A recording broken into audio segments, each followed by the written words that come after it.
Bota e njohë Imamin për herë të parë rreth fundit të vitit 1978. Imami në atë kohë, për shkak të protestës kundër regjimit të Shahut, ishte internuar në Francë. Bota dëgjoi zërin e protestës së Imamit nga në Chateau, që ndodhej në njërin prej lagjeve periferike të Parisit. Lufta që kishte filluar Imam Khomeini rahmetullahu alej kundër mbretit iranian Mohammad Reza Shah Pahlavi, e shoqëruar me fjalime me nuanca anti-amerikane, pati një onë të gjerë në shtyp. Imam Khomeini u njoh si revolucionari më i shquar i shekullit të 20. Për të, shkruaj në çdo faqe gazete dhe fjalët e tij përbërnin titrat e lajmit më kryesor.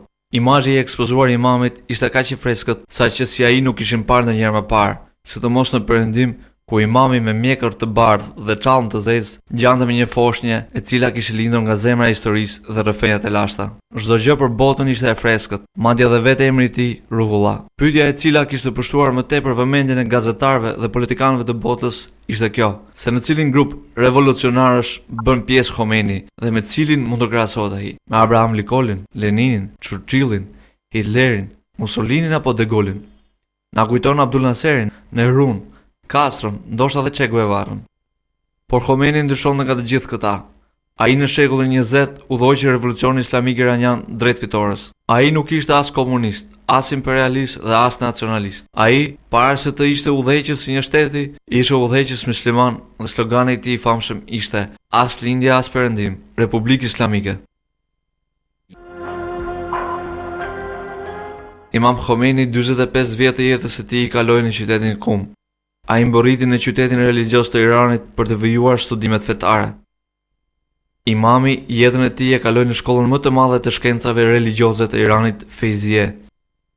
Ai hyri atje si nxënës, ndenjë brenda saj dhe kapërceu me shpejtësi fazat e njohurive fetare dhe u bë një nga profesorët më të shquar të kësaj shkolle. Ruhullah ishte bashkohës me mbretin e ri të Iranit, Reza Shah Pahlavi. Mbreti dëshironte të përsëriste përvojën e Turqisë në Iran. Reza Shah u përpoq që të ndaj fen nga shoqëria muslimane iraniane. Shahu vështirësoi rrethanat për shkollën fetare Feyziyeh, sepse ishte kundërshtarja më e ashpër e aspiratave të tij. Masat që ndërmori Reza Shah ishin: heqja e xhabit, perçes për gratë muslimane, skenimit të ritit të Ashurës, ndalimi i leximit të hutbeve të namazit të ditës së premte, mbyllja e shkollave fetare dhe atyre të mësimit të Kuranit. Në për rrugët e qyteteve të Iranit nuk ishte më siguri për hoxhallarët, të cilët përbuzeshin dhe keqtrahtoheshin nga agjentët Shahut, për të vetmen arsye se mbanin vesh rroba fetare, të cilat me urdhër të mbretit ishin të ndaluara. Shahu urdhëroi që të gjithë studentët e shkollave fetare të merren ushtar.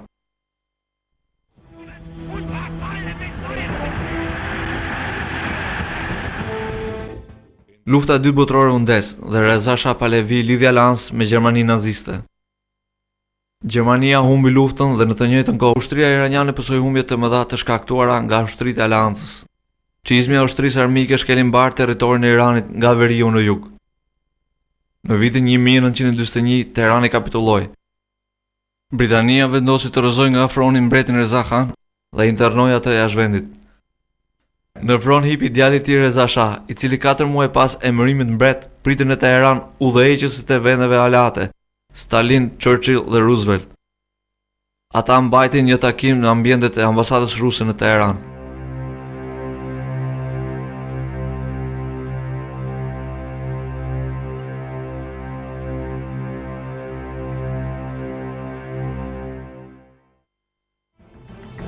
شما ملاحظه وضع این 50 سال یه قدری بیشتر رو بکنید که انتخاب کردند خارجی ها و بعدم این مطلب را خودشون گفتند که رضاخان را انتخاب کردند و بهش قدرت دادند و قدرت اونطور دادند که تمام این ملت را به استضعاف کشانید و حکومت جبار خودش را بر اینها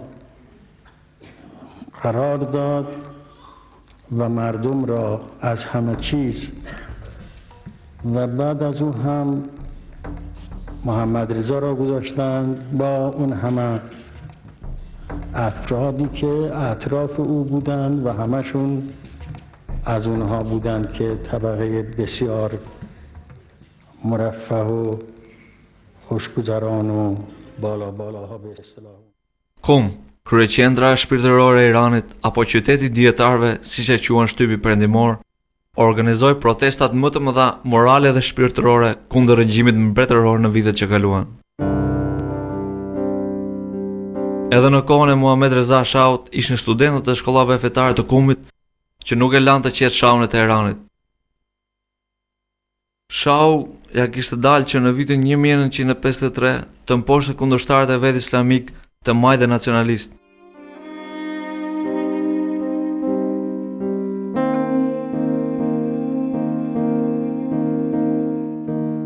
Por brenda murave të shkollës Fejzie, shkollës më të madhe fetare islame në Iran, në udhëheqjen e Imam Khomenit u formua bërthama e një revolucioni të ri kundër regjimit të Shahut.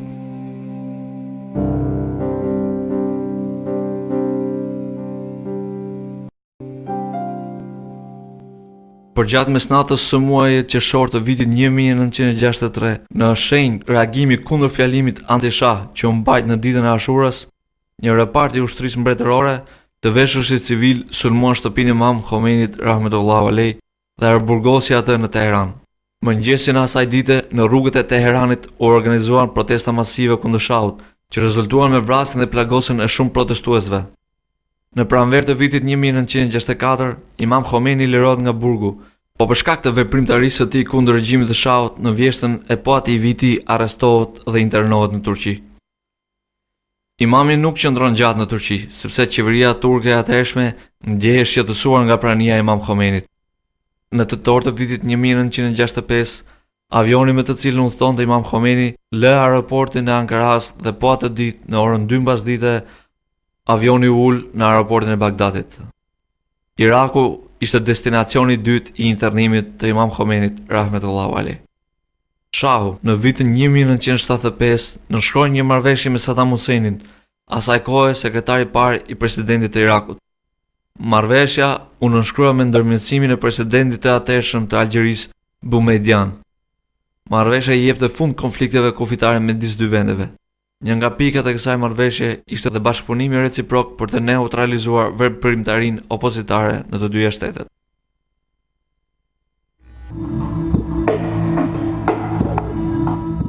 New York, 1978. Ministri atëhershëm i punëve të jashtme të Iranit në prag të samitit të 38 të OKB-s zhvilloi 3 takime të njëpasnjeshme me homologun e tij iraken. Ai ju lut atij që të mbante në Irak Imam Khomenin dhe të mos i lejojë atij të kryejë asnjë aktivitet politik. Por pas një farë kohe, Bagdadi zyrtar ndjeu se mbajtja e Imam Khomenit mund të shkaktonte probleme të ndryshme. Kështu, Bagdadi ndërmori masa të rrepte sigurie ndaj imamit deri në atë pikë sa e detyruan imamin që të mos dalë jashtë mureve të shtëpisë. ابتدا چند نفری در منزل ما به عنوان حفاظت و شایعه هم درست میکردن که اشخاصی آمدن برای ترور شما، بلکه یه دفعه گفتن 50 نفر آمدن که من گفتم این متنش دلیل بر دروغ بودن است، برای اینکه ترور 50 نفری هیچ وقت نمیشه، باید یه نفر بیاد. کم کم مامورها زیاد شدن، بازم همین که ما میخوام حفاظت کنیم، لکن من از اول به بعضی دوستان میگفتم قضیه حفاظت نیست، قضیه مراقبت.